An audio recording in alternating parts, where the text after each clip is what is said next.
It's been said that everything Mary Harriman did, she did with enthusiasm, enlisting others to join her along the way.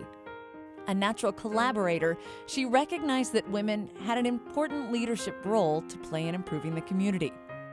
The same can be said for Senator Florence Shapiro, who for decades has rolled up her sleeves and enthusiastically sought out solutions for meeting the needs in her community.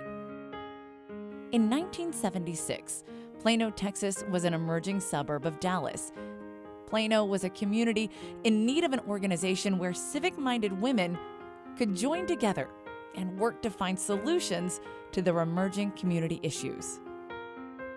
1976 was when we recognized, there were a group of women and myself, and we recognized that with this tremendous influx of people and with this dynamic growth in Plano, that we needed more than just volunteers in different places, but we needed an organization. And we spent a number of years as a Plano Service League, but it was very well accepted in the community. 13 of us started. The next year we had 26 and then 50, and it just grew by leaps and bounds. We were a very small town at that time, 17,000 people, and I had just moved to Plano and was taken into the league and got to meet Florence, who was the founding president of the group. Florence was very impressive. She had a vision for what this small group of women could do in the town at that time, and a vision for what was needed.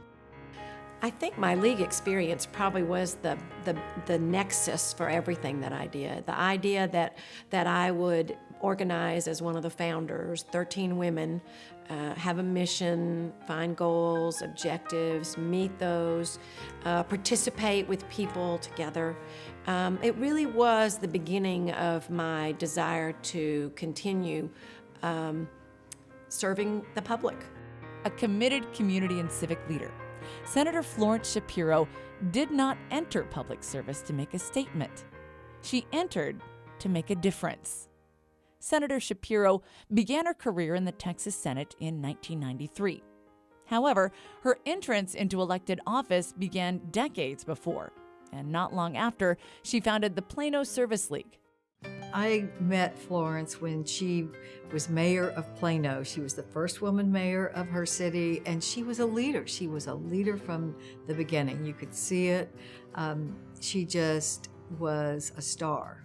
And of course, later down the road, my husband and I, he was state chairman of the Republican Party of Texas, when a state Senate seat became open, we both said, Florence. And we talked to Florence and she was floored. She said, "What, me?" And we said, "Of course, you're the perfect candidate." And of course she ran and won and then became a real leader for Texas in the state Senate. Beginning in 1995, Shapiro worked closely with her friend and ally, Governor George W. Bush. Together, they helped to change the future of Texas by changing the education of Texas children. The historic reforms passed into law were simple, but they have had a profound impact. The idea of being chairman of the Senate Education Committee for 8 years, and to actually mold public policy in the education space, which is just so very important. I'm not sure there's anything that affects the lives of your citizens more than the education of their children.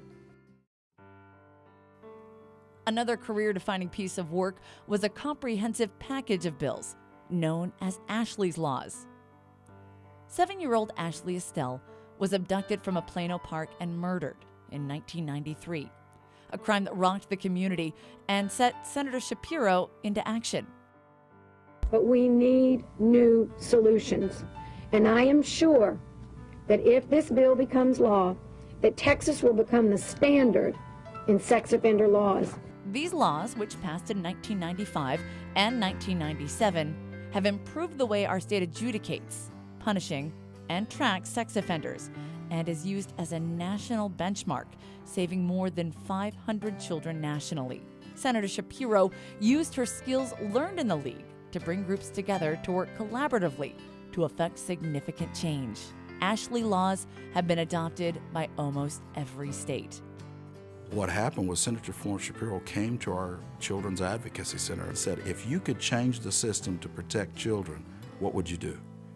And from that, she created 27 different items, and we formed what we loosely referred to as the Blue Ribbon Panel to look at this. And from that, and that was the genesis of what we know of as Ashley's laws. I will say to the Estelles that Ashley's death was not in vain, that maybe because of what happened to Ashley, these laws were put in place, and that's the reason I put her name on them, and that there will be children's lives saved in Texas as a result of what happened to Ashley Estelle. Diana and Dick Estelle, Ashley's parents, have a very close relationship with Senator Shapiro as well. I have heard Diana say how much respect she has for Senator Shapiro and how grateful she is to Senator Shapiro for all the work that she did, and for Senator Shapiro never let Ashley be forgotten. She's tenacious.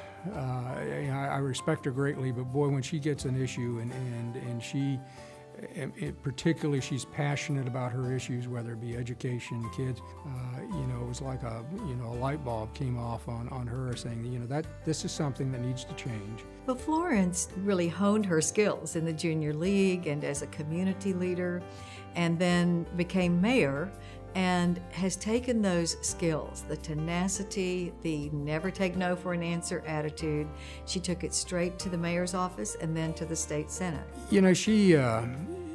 She's personable, but I can tell you, she can be as hard as a tack. I think that's why people respect her and love her, because she gets the job done.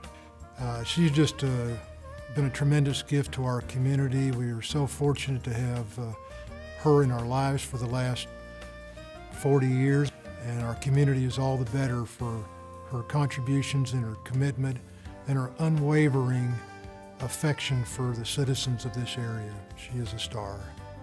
With a supportive husband and family, Senator Shapiro has been able to embrace her love of improving the community.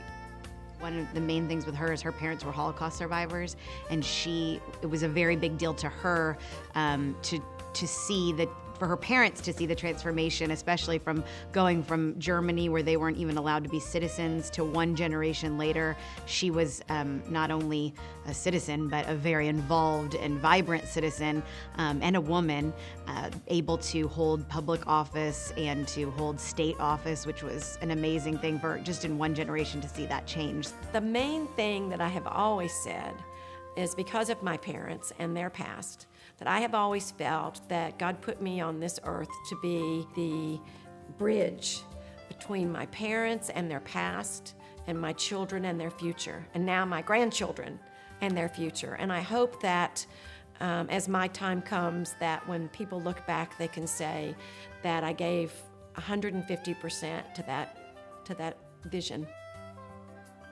I am convinced that women are enormously accomplished when they put their mind to it and when they decide that they want to do something.